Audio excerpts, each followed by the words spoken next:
Well, Bo, we got to ask you, what did you think of the movie? Honestly, I liked it. On the scale of 1 to 10, I would give it a 7.5. Really? Yeah, to me, it did a good job of the material that they were trying to cover, the relationship between Scott and Lee. Yeah. The some of the information obviously was, I guess, cited on Scott's part because it was really based on a book that he had written. Yeah. Uh, Sometimes Liberace came off a little caustic. Having not been there, I don't know, but the times that I was around him, I never found him that way. But then again, I did not have the relationship with him that Scott and evidently others did.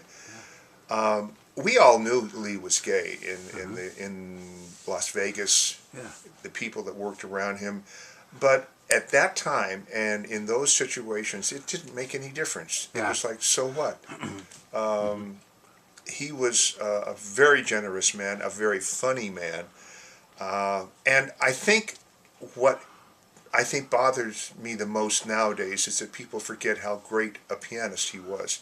He was truly an amazing pianist. To think, and once in a while though, he would make a mistake and he would let out an expletive about it. But he was really first and foremost a pianist. If you take away the rhinestones, the furs, all the lifestyle, you're still left with a guy that could just play the heck out of a piano. In his style, there was none better. There absolutely was none better. He had the patented runs more so than I think a lot of the other well-known popular pianists of the day. Actually, his idol was Eddie Duchin. Really? He loved Eddie Duchin, and he would play in his show a medley of 3 Eddie Duchin songs, but he would play it in the style of Liberace. Huh. Now, what was the style of Liberace? How would you describe it? Obviously very flowery, but it was built upon a good solid classical background. He was, again, first and foremost a classical pianist, and he was played with the Chicago Symphony. At the same time, he was playing in some roadhouse in Wisconsin under the name Walter Buster Keys, so that he wouldn't detract from his performance with the symphony. But his style of playing, I would call it obviously very flowery, but it involved a lot of technique as far as the arpeggios, the stride piano effects that he was able to get. I did notice, particularly on Beer Barrel Polka, a lot of times he would be playing it in a stride style. And I was with him for about 13 years. And the first part of the piece, he would just sit there and do a double hand trill. And of course, you could do that at any tempo. It makes no difference. But suddenly, and he would start it up really fast. And then we get to the part where he wants into stride and go boom, boom, boom, boom, boom. And suddenly it kind of slowed down a bit. It was, he didn't quite have the chops. But I tell you, the amount of mistakes that he made are minimal, absolutely minimal. Again, technique, scales, arpeggios, he had chops. He definitely had chops. Was Michael Douglas believable to you? I think not, because I knew Lee musically so well and had hung around him in the rehearsals and in the shows and just in conversations. It's, as I was telling you earlier, finding somebody to look or act like and talk like Liberace would be trying to find somebody to do the same with John Wayne. They're so iconic that you have, at least in me, and being around him so much, there's so much remembering I do of him, and I had a hard time making Michael Douglas into Liberace in my mind. I mean, I understand. There were a couple of times on a couple of profile shots or in his facial expressions when he wasn't talking that really got a good indication of a Liberace character. Similar for Matt Damon with Scott Thorson. His couple of his profile shots were very, very believable for being Scott Thorson. Was he portrayed realistically? Well, then there you have the dichotomy. You have a book that was written by Scott. Obviously, he was upset with the way the whole thing ended. And I didn't feel that it was 100% accurate, from my observation, but again, that's strictly from my observation. I felt that Scott was made in the movie to be a little more of a good guy, and Liberace was the bad guy. Yeah. I don't know how much of that is actually true. My own belief is not quite as much as you saw in the movie. Was Liberace aware of? It seems to me that Liberace was aware of his own irony. Yes, I think he was. I think he really understood what he had going for him, and he knew maybe that he had the possibility of doing all these crazy things and wearing these things, and he pulled it off. As far as actually being aware of it, I don't know. I think what was interesting in the movie is something that I didn't understand perhaps at the time, was that he did give and give. He was a giver. He loved Christmas. He loved giving gifts. He loved all of that. And when it didn't come back to him in the way he wanted it to, it hurt him very much. The other thing was something that in those days, we accepted him as being gay. We never talked about it.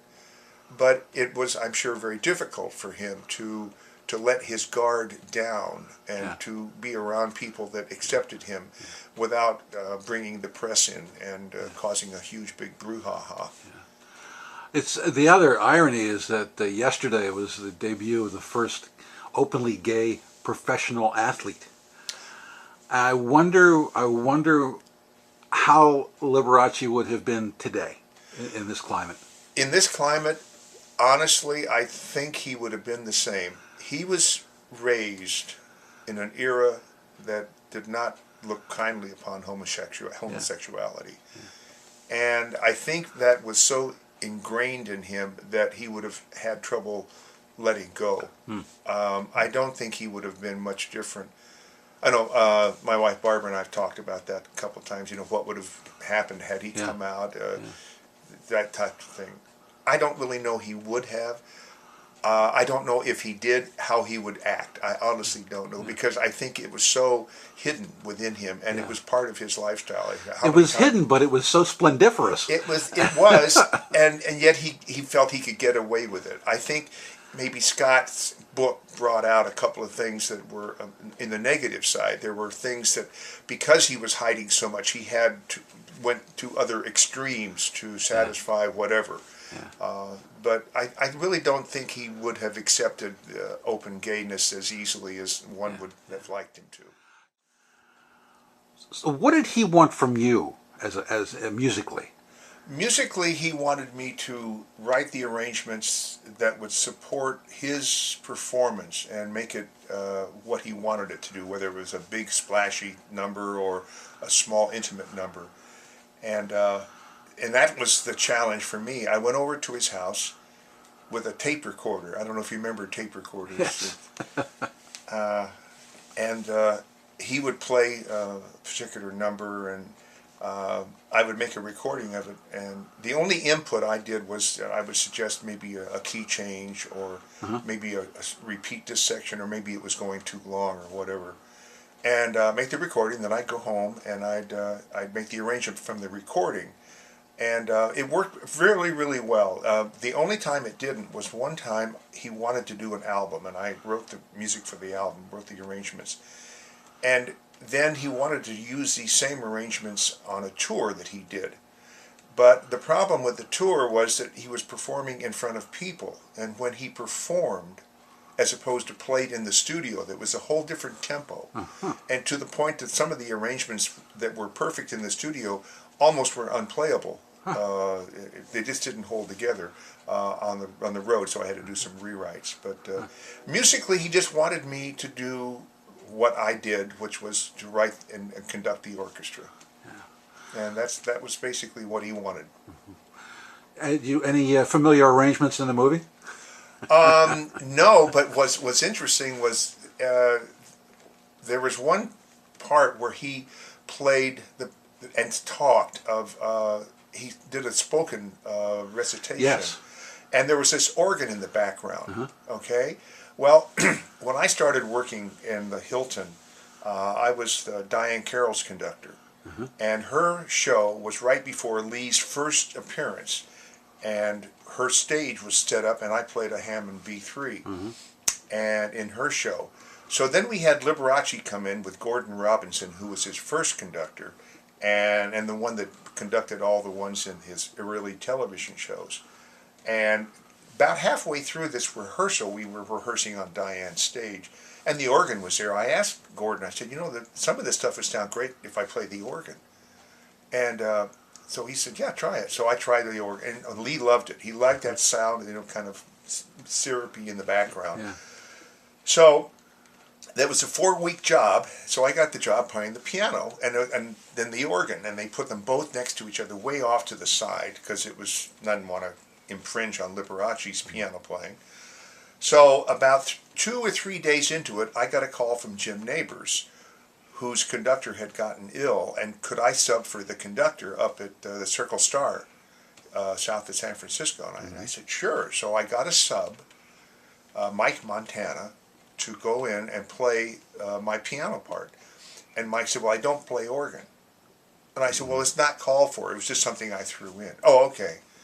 During the time that I wasn't there and Mike was playing, Liberace asked his conductor, where's the guy that played the organ?